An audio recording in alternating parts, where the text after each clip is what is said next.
Biz bu yerdamiz. Bu London. Bu yerda esa Isfahon. U yerda dunyodagi eng buyuk shifokor yashaydi. Ibn Sino. Dunyoda hech kim bilim va donolikda unga teng kela olmaydi. Ibn Sino. Ibn Sino. U ichak xastaligini davolay oladimi? Allohning qudratini qarang, yana yahudi. Qandaydir badavlat, yalqov va ahmoq forsdan ko'ra yahudi yaxshiroq. Tilingni tiy ahmoq. Otam kutubxonangni o'ziga 30 ta kitob sovg'a qildi. Bir og'iz aytsam bas, bitta kitobni ham o'qiy olmaysan. Karim, Merdin. Umid qilaman bahsingizni sababi ilmiy mavzu bo'lsa kerak. Ha, ustoz. Meni olishga Ibn Sinoni ko'ndirganingiz uchun rahmat. Ishonaver, bu aslo qiyin bo'lmadi.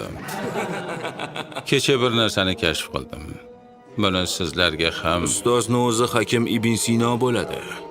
ya'ni musiqa yordamida davolash jarayonini tezlashtirish mumkin. Bu esa musiqadan davolanish usulida foydalanish mumkinligini ko'rsatadi.